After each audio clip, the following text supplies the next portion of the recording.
Everyone.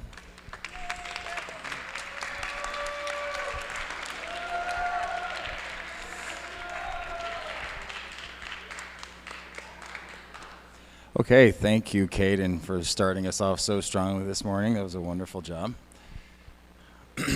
And welcome to anyone new that has come in for after our lunch break, any new parents or alumni, and welcome to anyone new that is watching on the YouTube streaming channel. Please turn off again all of your cell phones before we get started now. So this afternoon we have two more presentations. We will start with Ella, and then we will head right into Ellis's presentation. So in order to introduce Ella, I would now like to call to the stage Ella's Senior Project Advisor, Mrs. Frances Vig.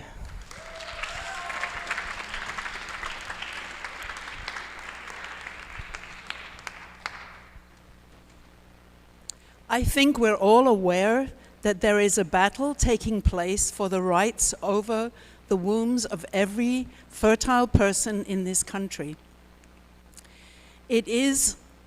Abortion is a subject that creates great emotion, lots of thinking, concern for the future. It requires a lot of thought. And originally, Ella, when we first met, wanted to talk about the different perspectives on the different sides of the Great Divide, you could call it. But as events unfolded over the days, I would almost say the days, weeks, and months, she felt and decided that it would be the most effective way of telling this story would be through tracing the legislation, setting a context for it, and tracing the legislation that has occurred over this past century.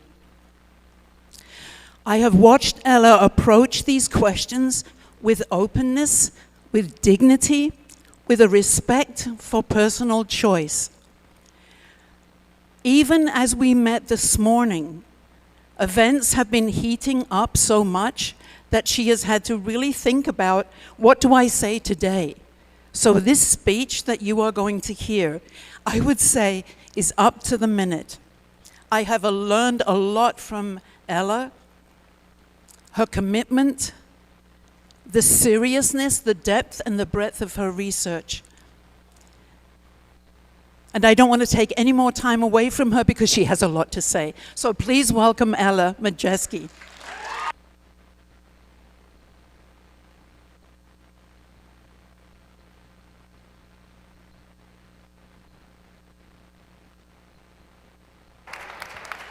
Okay, am I mic'd up?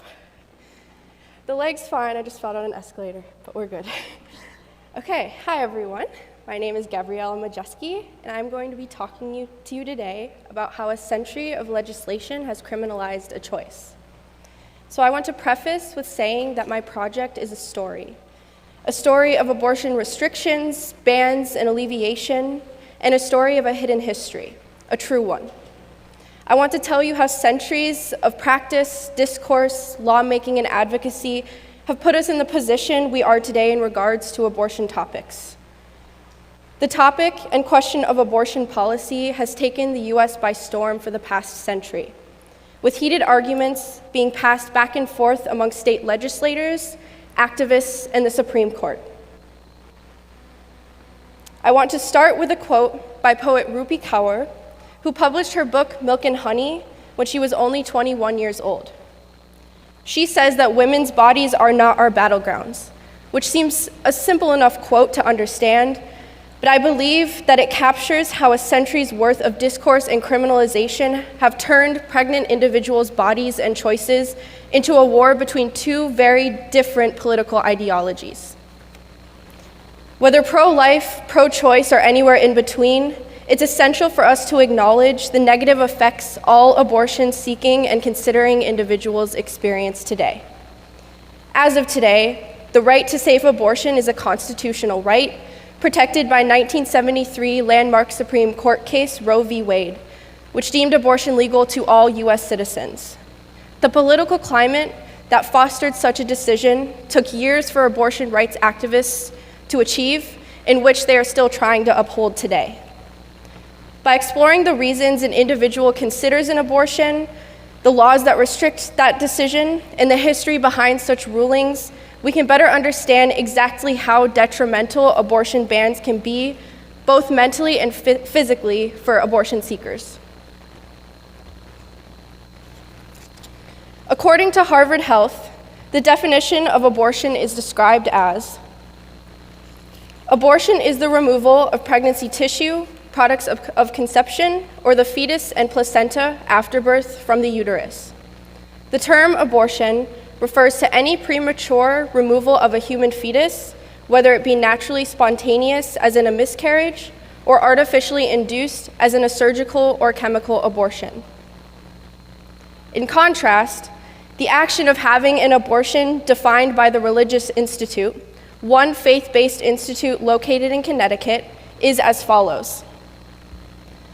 The living but unborn are persons in the sight of God from the time of conception. Since abortion takes a human life, it is not a moral option except to prevent the death of another person, the mother.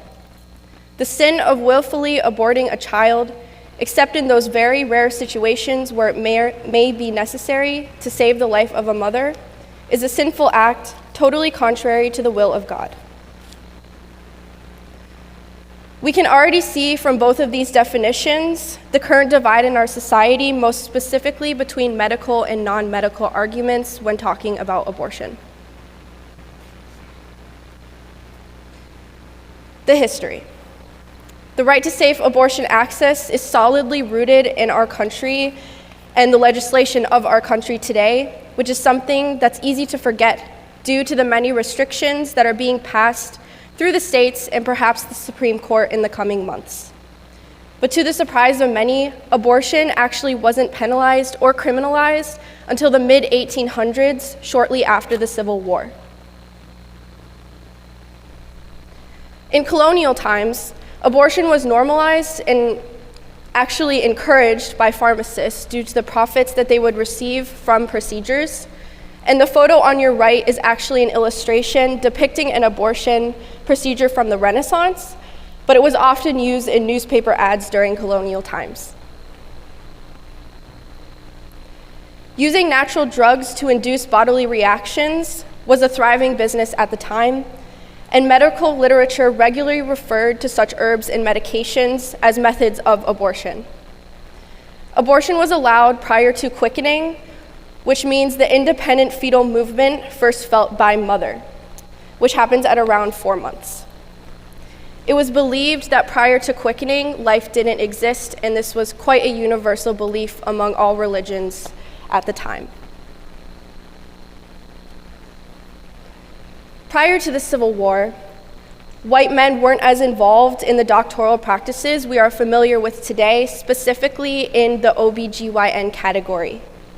The majority of caretakers and midwives who knew how to induce abortions were mostly enslaved or indigenous.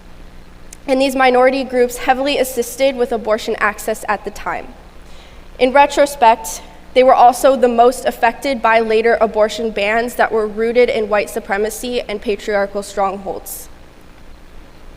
Following the Civil War, abortion was still legal, although certain restrictions were implemented into the law that targeted former enslaved women. Before the Civil War, enslaved women didn't have the freedom to decide for themselves whether or not they wanted to get an abortion unless granted by a slave owner, which was a rare occurrence. Slave owners wanted to keep the children of their enslaved women for either one of two reasons. One being that the work they would receive from the child later in their life, or two, the profit that they would receive by selling the child to other slave owners. Emmenagogic herbs were therefore used to stimulate menstruation, to perform abortions in secret. It's also important to note that although the decision to have an abortion could have been for a variety of different reasons, it was likely because the fetus was a result of rape by the slave owner. When slavery was abolished, the societal control over Black women's bodies remained through early abortion bans I will speak about. A quote from the Chancellor's Professor of Law at UC Irvine, Michelle Godwin, clearly emphasizes the ripple effect of these restrictions today. She stated, "Following the Supreme Court's decision in June Medical Services v. Russo this week, it is worth reflecting on the racist origins of the anti-abortion movement in the United States, which date back to the ideologies of slavery.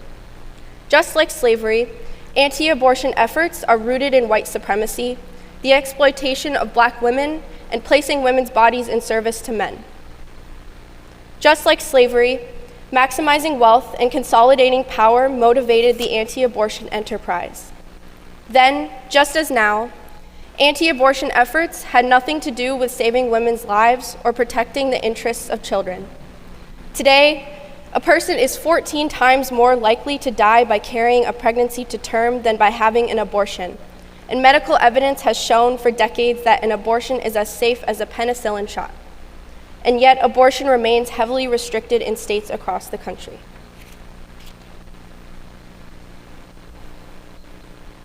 Essentially, lobbying efforts throughout the years have lobbied against abortion and used the argument that the procedure is dangerous.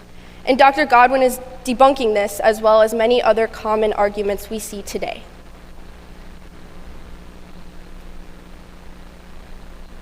In 1847, with support from powerful individuals associated with the Catholic Church, a coalition of exclusively white male doctors, known as the American Medical Association, or the AMA, led a movement to urge state governments to outlaw abortion. They wished to take authority of the female-dominated midwifery profession that went hand in hand with the authority to induce abortion. Their campaign unleashed what is known as a century of criminalization, which arguably ended with Roe v. Wade in 1973, but we are still feeling its repercussions today. As a result of the AMA's endeavor, by 1880, all states had laws restricting abortion. The exception being if a doctor claimed the procedure was needed to save a life or for therapeutic reasons, which we still don't know exactly what that could mean. Because so many inexperienced and biased doctors of the AMA were taking authority over medical practices pertaining to abortion, such exceptions were rare.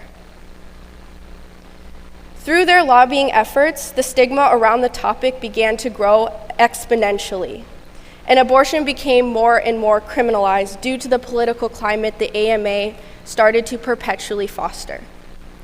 This has led to detrimental effects that echo into our belief systems today. And by 1910, abortion was outright illegal in all states at every pregnancy stage. At the same time, identically harsh birth control laws were being implemented into the law, specifically targeting married women. This put them in a gridlock with no reproductive freedom whatsoever, and it may well be an indicator of what women were perceived of at the time, that they couldn't make personal decisions without the influence of men. Prior to the criminalization of birth control and abortion, many women still needed their husband's approval to attain such a thing. This period of harsh contraception regulation ended in 1964 with landmark Supreme Court case Griswold v. Connecticut, which legalized birth control for married women. It is also known as the precursor to Roe v. Wade.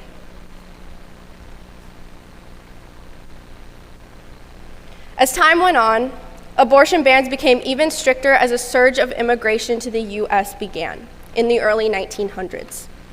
Again, as an attempt to withhold power, lobbyists began advocating for more restrictive bans, this time targeting white women.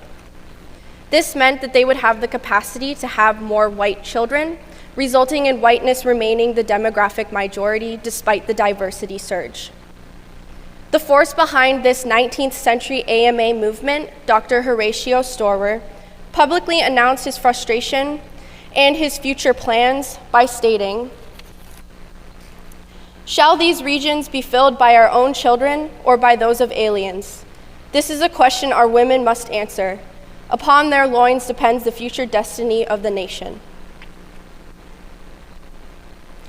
This criminalization of abortion for specifically white women caused an underground market for procedures, currently known today as backstreet abortions. These were dangerous and illegal procedures that resulted in a high death toll and were the cause of death for nearly 2,700 women in the US in 1930 alone.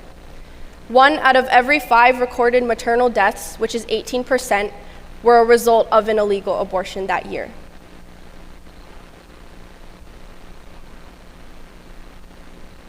In 1955, Planned Parenthood held a first-of-its-kind conference on the issue of backstreet abortions, known as the First Conference on Abortion Legalization. Planned Parenthood was formed in 1916 in New York by a 21-year-old student named Margaret Sanger as a response to the stringent abortion bans at the time, most specifically the Comstock Act, which banned abortion for all US citizens. Doctors who attended in support of Planned Parenthood made the controversial action to publicly call for law reform.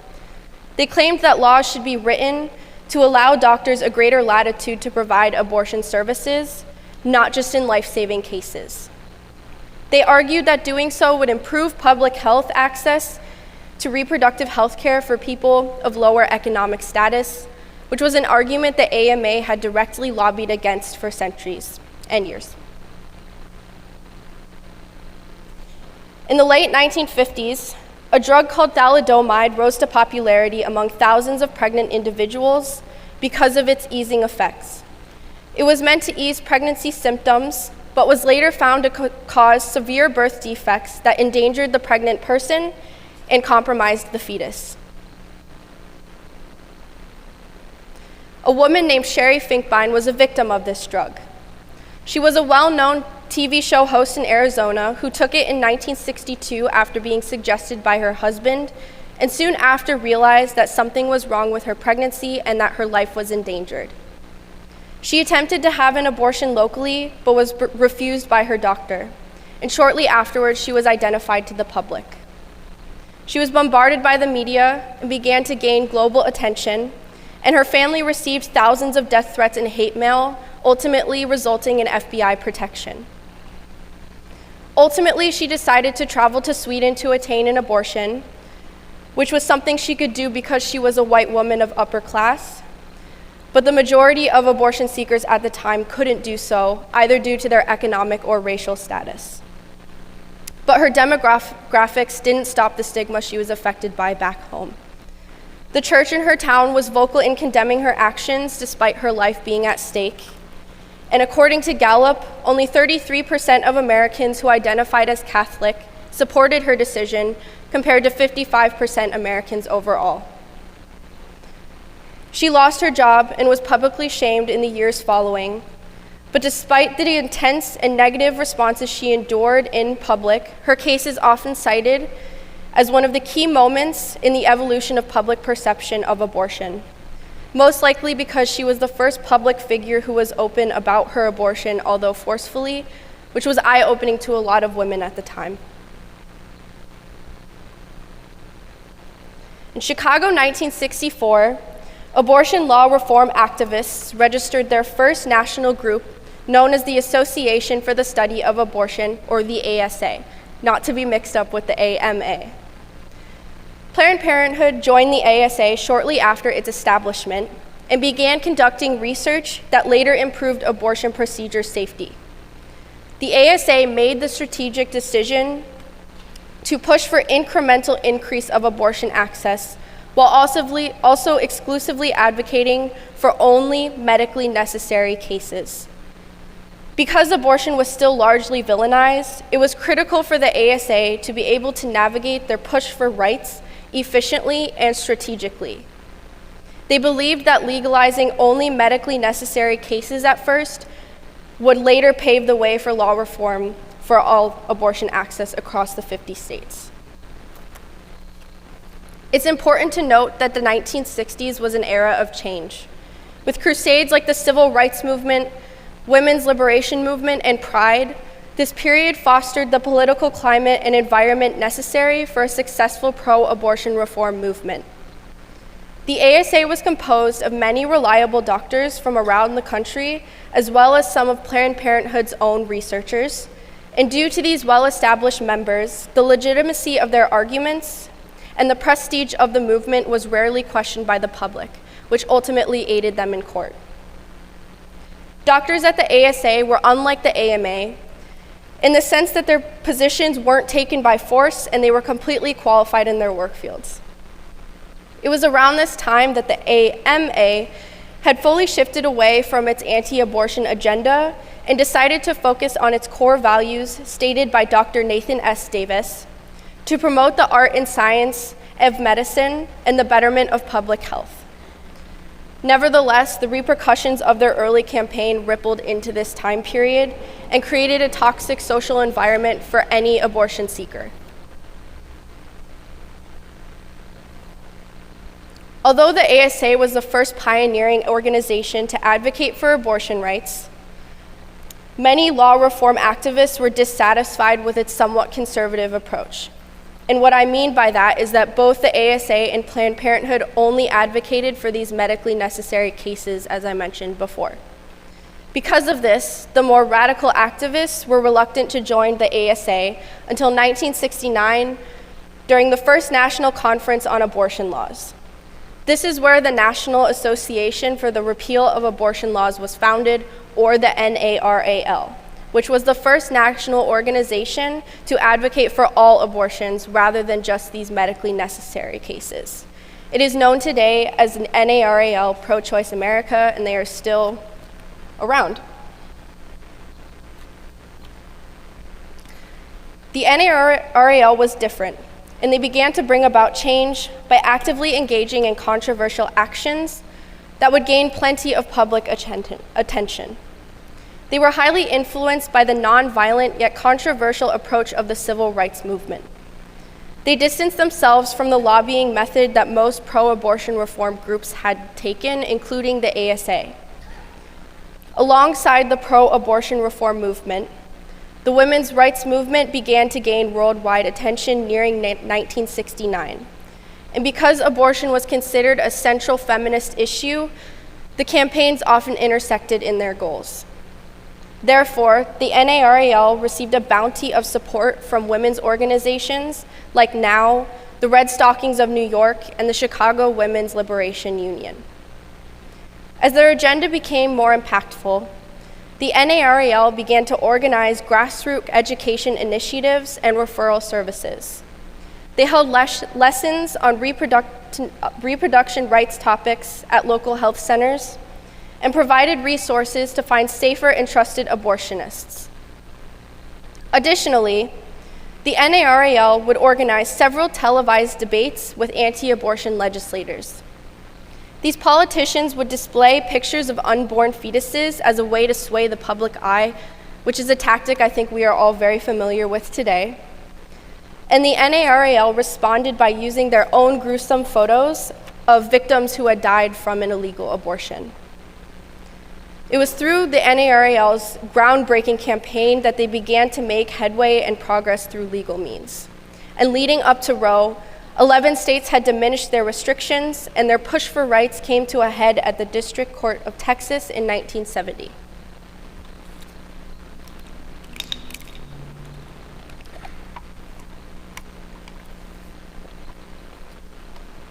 Okay, Texas. So a case was filed under the alias of Jane Roe, who was later identified as a woman named Norma McCorvey. Norma was born in Simpsonport, Louisiana, and at 21, she became pregnant with her third child, but did not have the means to care for it.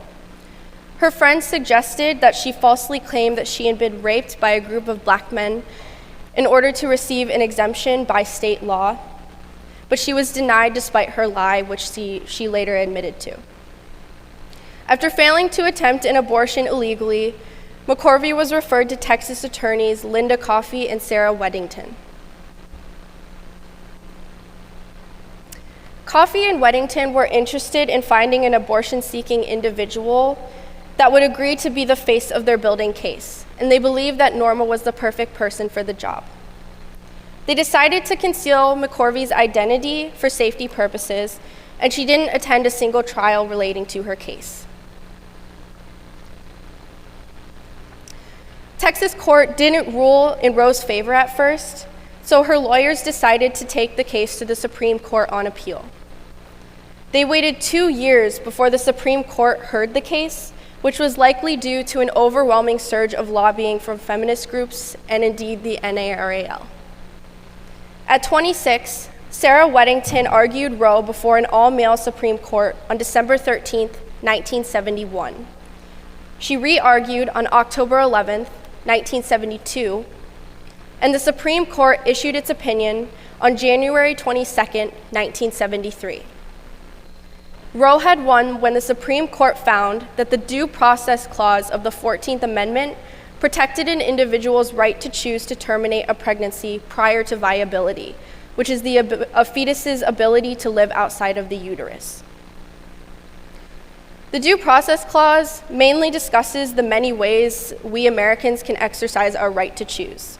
And other personal choices that are protected by the Due Process Clause include when we use contraception or birth control, who we choose to have intimate relationships with, and who we choose to marry.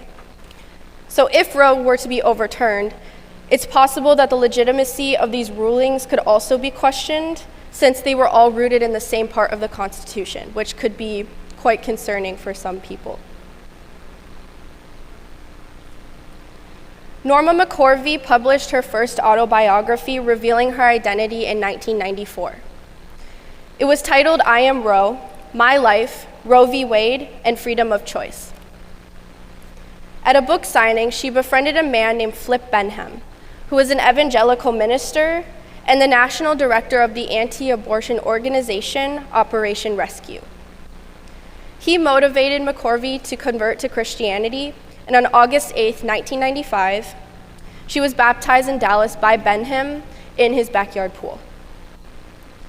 2 days following her baptism, Norma shocked the US and the world by announcing that she had quit her job at Planned Parenthood and had become an advocate for Benham's organization, Operation Rescue. She spent the rest of her life voicing remorse for the Roe decision and claimed that she was made a pawn by the pro-abortion reform movement until her documentary aired on FX in 2020, which was 3 years after her death. The documentary included an interview that discussed in detail McCorvey's life and the financial incentives that influenced her views on abortion. In the interview, she claimed that she was paid to advocate for the anti-abortion efforts, not just by Benham, but by many other anti-abortion organizations. In reality, she stated that she didn't care whether or not someone got an abortion because that did not directly affect herself or her well-being. Tax evidence given to producers revealed that McCorvey received about $450,000 from different anti-abortion groups during her time as an advocate, which was about over 12 years. It's important to note her story because she was the face of the pro and the anti-abortion movements at different points in her life. And it may well be that abortion legislation was never the true motivator behind her advocacy. The actions made by other people under her name have shaped the climate regarding abortion discourse and policy today, and she ultimately received money and recognition in turn. I'm going to shift gears back to the 70s to the Hyde Amendment. The Hyde Amendment is just one example of how stringent abortion laws began to be implemented following Roe. It's still active today, and it prohibits the use of federal Medicaid dollars for abortion coverage, which means that Medicaid actually doesn't cover abortions, even in life-saving situations, rape, or incest. Exceptions only apply if a doctor recommends the procedure, which is a regulation that has been prominent in our history. Hyde is a loophole for politicians to interfere with private and complex health decisions that are best left to a patient and their doctor. Today, 15.6 million women between the ages 19 and 64 use Medicaid as their insurance. And because of structural and systemic inequalities that bind racism, sexism, and economic bias together, female BIPOC compose the majority of Medicaid users. The consequences of Hyde for such individuals often result in the improper funding for out-of-pocket abortion payments. According to My Future Approved, abortion can cost anywhere between $450 and $2,800 depending on the kind you're getting. And as a result of these excessive costs, one may abdicate basic necessities such as heat, water, electricity, food, shelter, and anything else.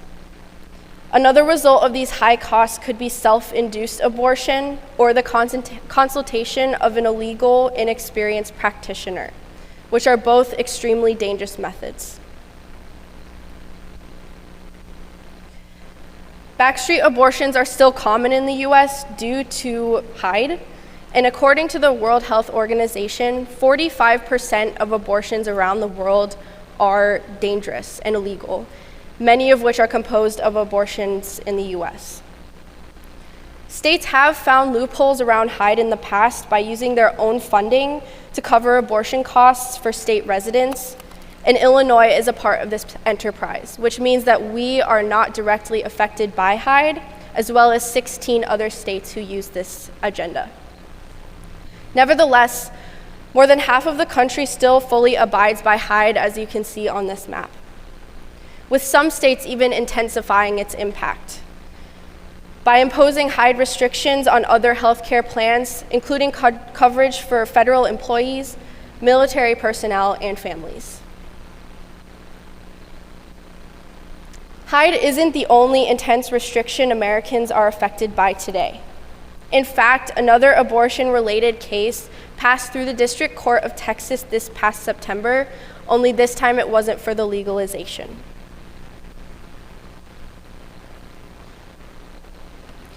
The new Texas state law, titled SB 8, rendered Roe v. Wade nearly meaningless for all abortion seekers in the state. It bans abortion after 6 weeks of pregnancy, which is when cardiac can be detectable by a machine. It is therefore titled the Heartbeat Bill. The Heartbeat Bill allows citizens to sue abortion providers and any assisting party, which could be individuals who drive a patient to a clinic, who provide financial or emotional support, or who retrieve Mifeprex, the abortion pill, from a pharmacy.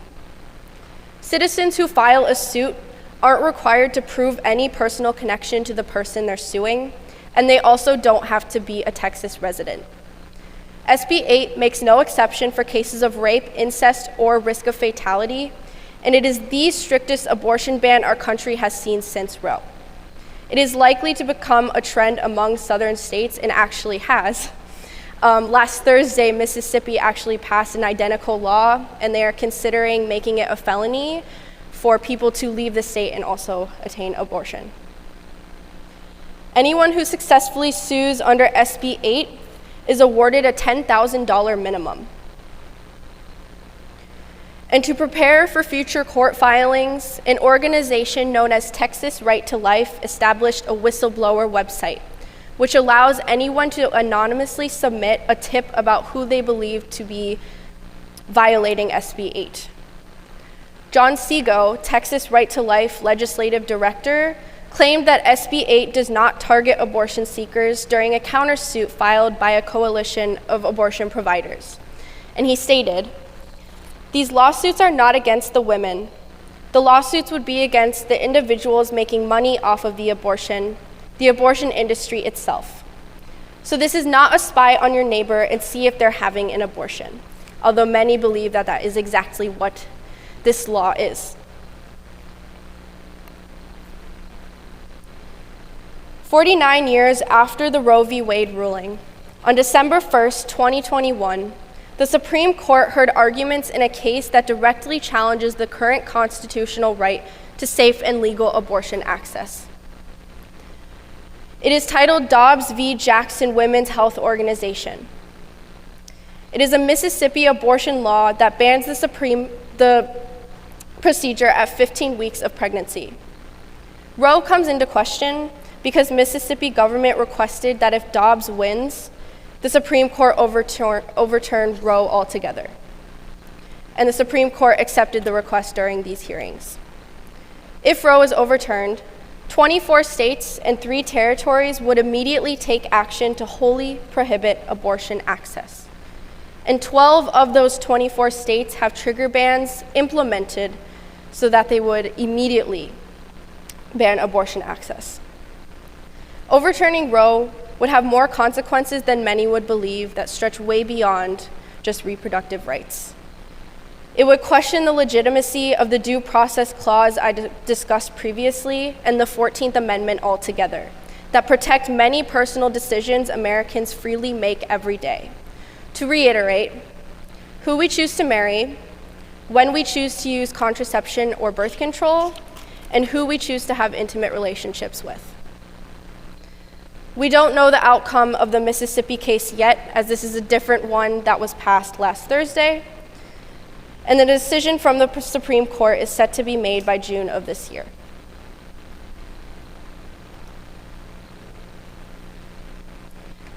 The right to safe abortion and reproductive health care access are topics that have been highly disputed since the Civil War and are still being argued to this day. This enduring conflict is due to our long history of polarization of the topic and the battles among Congress, the Supreme Court, and the American people. Conflicts that will continue to divide our country if our political climate doesn't change, which is unfortunately not an easy feat. The abortion rights movement is at the intersection of multiple social justice movements and their agendas. For example, without the women's liberation movement, the NARAL wouldn't have had the support to continue their campaign. And without the civil rights movement, activists may have never been able to foster the necessary political climate that resulted in Roe's success. These movements influence and assist each other in their goals. And yet the individuals identifying as demographic minorities often found on the front lines of these movements are still highly affected by restrictive laws and bans today. Abortion bans are laws of the past. They are a part of policies, decades of policies, that institutionalize discrimination in healthcare and bolster systems of oppression of large-scale negative impact. History has shown us that abortion bans don't stop people from seeking abortions, and rather increase the risk of mortality and injury during a procedure, most especially for the minority groups I have spoken about before. As I said in the beginning, my project is a story of the law, its restrictions, its freedoms, and its alleviations, and how it has woven itself a complicated web of discourse and legislation throughout history. But the even bigger picture, beyond the chapter I'm telling you today, are the people regulated by the law. Behind every complex decision facing someone considering an abortion is a life story we simply cannot assume to prejudge. Every day, as conscious and responsible human beings, we make impactful decisions that shape and develop each chapter of our life into our own life story. Surely those considering abortion should be given the same responsibility and freedom. Thank you.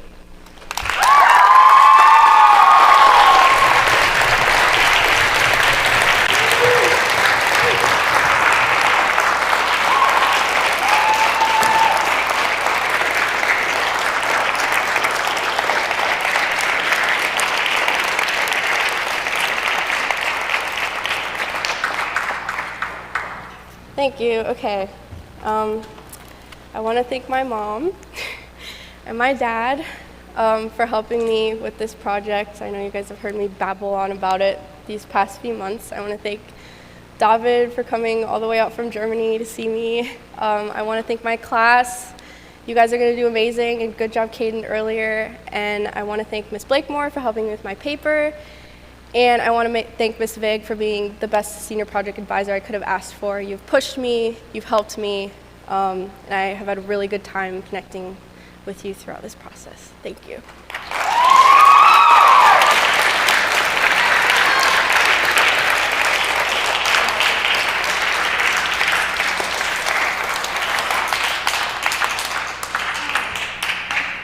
Is that on? Oh yeah, questions. So Ella's gonna call on people so we can have the lights up. Great. And if you remember to repeat the question, Ella. Jane?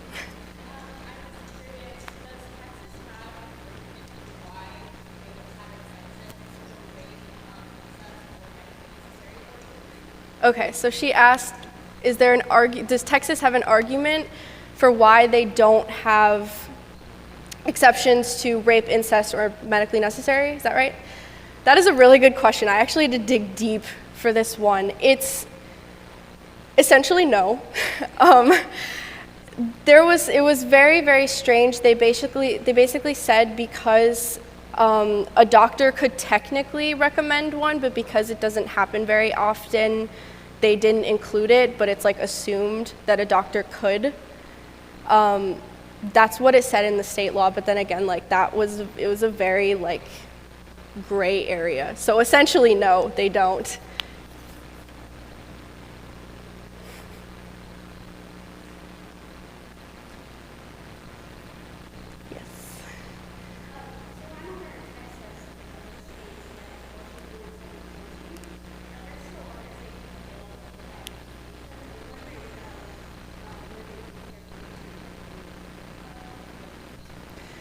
I mean, yeah, I don't know if TikTok would be like the best place to get your... Can you repeat the question? Yeah, so she asked, where would people in Texas still get their information to find places to get an abortion? I think that's, yeah.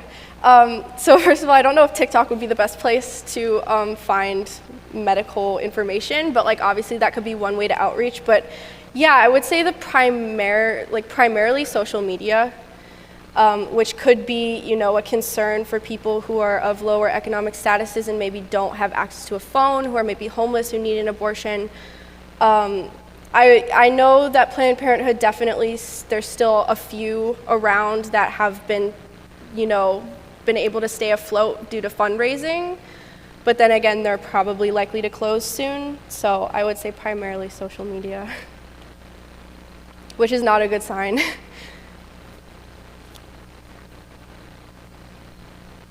Yes, Laura. Mississippi? Yeah. So, yeah, I had to mention that very quickly because it was a very recent development. But basically last Thursday, Mississippi worked together with John Seago, who, as I said, was the Texas Right to Life director, to implement an identical law as the heartbeat bill. I think it's actually titled Heartbeat Bill Part 2 or something, or number 2. So it's identical to the Texas abortion ban,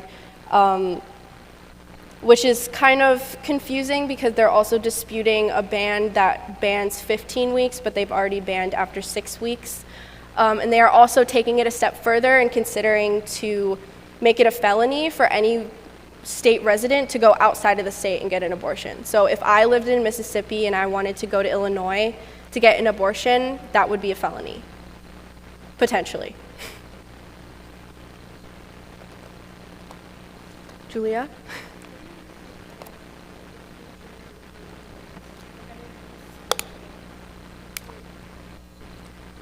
Yeah, so a lot of people are very doubtful that Roe will, I guess, stay implemented in our law. I know I said that the Supreme Court is going to be coming to a decision by June, and knowing the current state of our Supreme Court, it may well be that the Roe is overturned, and then that would basically leave it up to the states.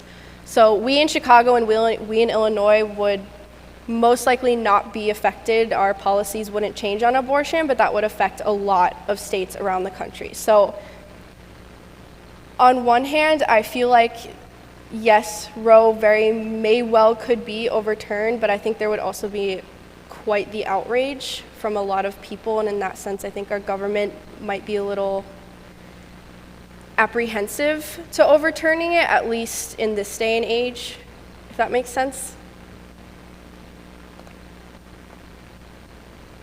Jane again. New developments in Texas with the law? Yeah, so that was actually something I mentioned in my project, but yeah, so that was the Mississippi new developments, but basically, yeah, the Mississippi law that I said before, they basically implemented the same thing into their law, which is also likely to pass, I would say, in Louisiana and Alabama specifically, and potentially Georgia as well, from what I've been following. Yes. Yes, so there was actually a case of someone in Massachusetts. Someone published in the New York Times that he was an abortionist in Texas. And this person in Massachusetts took advantage of that and actually sued him just because he wanted the money. He said that he wasn't for or against abortion, but he wanted the 10K, so he actually I forgot his name, but this is actually something that I put in my paper if you go check it out. But yes, someone from Massachusetts successfully sued someone. And I'm sure there have been a bunch of other ones since a lot of different abortion places have been going under, so.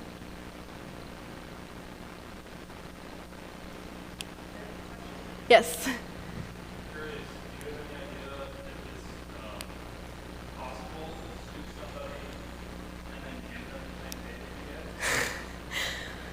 I mean, if you have their phone number, their Venmo, maybe.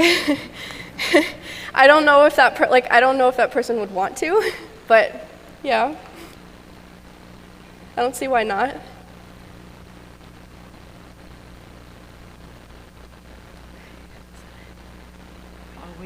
Are you done? It seems like there aren't any more questions, so, okay? Thank you, Ella, thank you.